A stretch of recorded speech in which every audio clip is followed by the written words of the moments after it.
लेकिन मेरे ख्याल में कि हमें आईपीएल पीएसएल इकट्ठे मतलब पैरेलल नहीं होने चाहिए। इस वीडियो को देखने और सुनने वालों को मोहम्मद मुनीब आरिफ का सलाम। सबसे पहले तो जी ईद मुबारक। हमारे प्लेटफॉर्म से कोई ईद मुबारक आपको विश नहीं की गई थी क्योंकि ईद की छुट्टियां मैं फ़ौरन चला गया था बिना बताए, और मेरा था कि आज भी कोई वीडियो शीडियो नहीं आएगी, हम कल से रूटीन वाइज जो अपना वादा था उस पर जाएंगे। बट भाईजान आज एक अहम खबर आती है और वो खबर ये आती है कि पीएसएल को विदाउट क्राउड किया जाएगा। जो हम देखते हैं कि फैसलाबाद, मुल्तान, पेशावर में मैचेस होने हैं वो कैंसिल कर दिए गए हैं, वो सिर्फ लाहौर और आपके कराची में कर दिए गए हैं। उसकी कुछ वजूहात हैं और वो सबके सामने वजूहात हैं, यानी कि पेट्रोल एक महंगा है, पेट्रोल की शॉर्टेज है। 321 रुपये प्राइस चल रही थी, कल कोई खबर मैंने एग्जैक्ट नहीं मुझे याद, बट ऐसी खबर चल रही थी कि 400 तक प्राइस पहुंच गई है और उसमें से कुछ हुकूमत देगी। अब चले वो तो अलग चीज़ें हैं, बट सीन ये है कि भाईजान आप पीएसएल को विदाउट क्राउड हम देखेंगे। हमें मतलब हम में से जो लोग ग्राउंड में देखना चाहते थे वो अब सिर्फ हमारी तरह बैठकर हम तो एनालिसिस करने होते हैं, हमें तो फिर घर में बैठना पड़ता है। बट सबको ही अब घर में बैठकर देखनी पड़ेगी और दो ग्राउंड्स में, एक चले लाहौर तो होना ही होना था, बट आई थिंक कराची किसी तरह ना, मतलब कराची का ये सीन है कि ग्राउंड के विजुअल्स हमें टीवी पे देखने का उस तरह मज़ा नहीं आता, तो मेरे ख्याल में वो एक अलग चीज़ होती। बट जो हमने मेन बात करनी है वो ये बात करनी है कि अब हमारे एक तो जो हो गया सो हो गया, एक ये सीन हमारे पास ऑप्शन आ सकती थी कि हम पोस्टपोन करते, लेकिन यार उसकी तो कोई विंडो नहीं है हमारे पास। लाइक कि अगर पीसीबी विंडो निकाल लेता है, लेकिन फिर उस पर ये चीज़ आ जाएगी कि क्या आया प्लेयर्स अवेलेबल हैं कि नहीं है, ये भी एक बड़ा क्वेश्चन है। अच्छा खैर वो जो हो गया, बट एक रीज़न तो है कि ईरान वाला मसला जो है, दूसरा रीज़न कहीं ना कहीं अफगानिस्तान वाला इशू भी हो सकता है, जो पाकिस्तान और अफगानिस्तान का इशू चल रहा है। और क्राउड का मेरे ख्याल में जो इन्होंने ओपनिंग सेरेमनी भी कैंसिल की उसकी वजह यही है कि अल्लाह ना करे कि उधर से अफगानिस्तान कोई पंगाबाजी कर दे, कोई ड्रोन श्रोन। खैर हम बाद में उन्हें जवाब दे देंगे, लेकिन एट ऑन द स्पॉट जो नुकसान होगा उसका कौन जिम्मेदार होगा। तो मेरे ख्याल में इस हिसाब से ये चीज़ सही है, लेकिन एक ऑप्शन हम किसी तरह क्यों नहीं पोस्टपोन की निकाल लेते। खबरें हमें पहले आई थी कि पोस्टपोन की तरफ जाने का चांसेस हैं, तो वो ऑप्शन हो सकती थी। खैर अभी भी कोई पता नहीं है कि पीएसएल शुरू हो और बीच में हम ये देखेंगे पोस्टपोन हो गई है।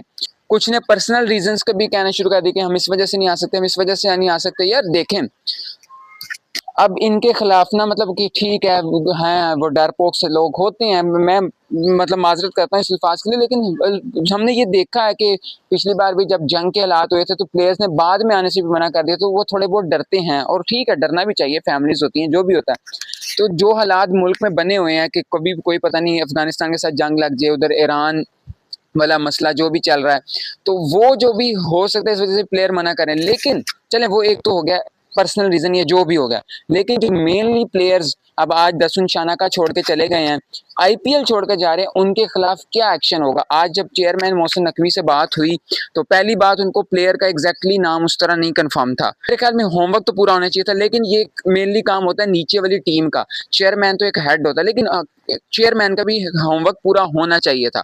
दूसरी बात कि यार इनके खिलाफ अगर कहेंगे लास्ट टाइम जो एक्शन हुआ था, सर लास्ट टाइम कोई एक्शन नहीं हुआ था, सिर्फ उसकी एक पोस्ट, सॉरी की पोस्ट इंस्टाग्राम फेसबुक पर आ गई थी, जिसके बाद हमने सॉरी एक्सेप्ट की थी और जाने दिया था मामला। तो ये मामला इस तरह नहीं जाने देने के चाहिए। अब हमने एडम जैम्पा की भी खबरें आ रही हैं, उससे पहले भी कुछ प्लेयर्स हमारी पीएसएल छोड़कर आईपीएल को प्रायोरिटाइज करके जा रहे हैं, और हम तो कहते हैं कि पीएसएल ज़्यादा बड़ी फ्रेंचाइज है, ज़्यादा बड़ी मार्केट है। इसमें आज पता क्या है कि आईपीएल नो डाउट बहुत बड़ी मार्केट है, लेकिन हमें कुछ इस तरह करना है कि भाईजान आइंदा कोई प्लेयर छोड़ कर ना जाए, आपने वैल्यू बढ़ानी जो भी करना है। बट एक और चीज़ जो छोड़ के जा रहा है ना, उसके खिलाफ मैंने पहले भी एक दफ़ा बात की थी कि 5 साल 6 साल का बैन कोई मायने नहीं रखता।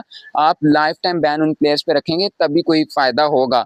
यानी कि अब कल को हमारी लीग शुरू हो जाए, बीच में कोई छोड़ के चले जाए, और हमारे यहाँ ये देखें, आप स्टैंडर्ड चेक करें, जो प्लेयर्स अब आप कहेंगे स्मिथ वगैरह आए जरूर है, लेकिन स्मिथ भी अगर आज अच्छी क्रिकेट खेल रहे हैं, लेकिन अपनी पीक क्रिकेट वो आईपीएल को देकर आए हैं, वो भी एक चीज है।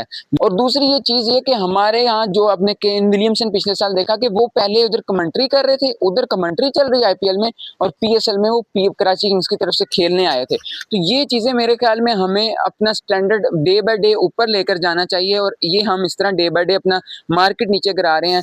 और इस साल वैसे भी पीएसएल बहुत ठंडी होने जा रही है कि जब क्राउड ही नहीं होएगा और हम दो ग्राउंड्स में देखेंगे, मेरे ख्याल में वो तो ठीक है फ्यूल की वजह से कि आपने अब जब क्राउड ही नहीं होएगा तो दो ग्राउंड ही ठीक है, लेकिन कराची से मेरे ख्याल में मुल्तान का स्टेडियम भी बेटर था, हो सकता था फैसलाबाद भी एक ऑप्शन हो सकती थी। खैर जो भी है, लाहौर तो होना ही होना था ना।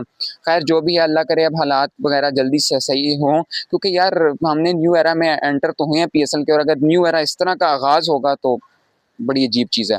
आई होप कि अब पीएसएल तो एक दफ़ा पूरी हो जाए, बीच में पोस्टपोन ना हो जाए, वरना और बड़े मामला ख़राब हो जाएंगे।